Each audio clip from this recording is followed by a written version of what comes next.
স্বপনে ছাইল অপরস আঁচলের নবনীলিমা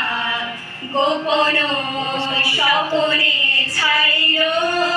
অপরস আঁচলের নবনীলিমা উড়ে যায় বাদলের ওই বাতাসে তার ছায়াময় ওই লোকেশ আকাশে উড়ে যায় বাদলের ওই বাতাসে তার ছায়াময় ওই লোকেশ আকাশে সে যে মনোময়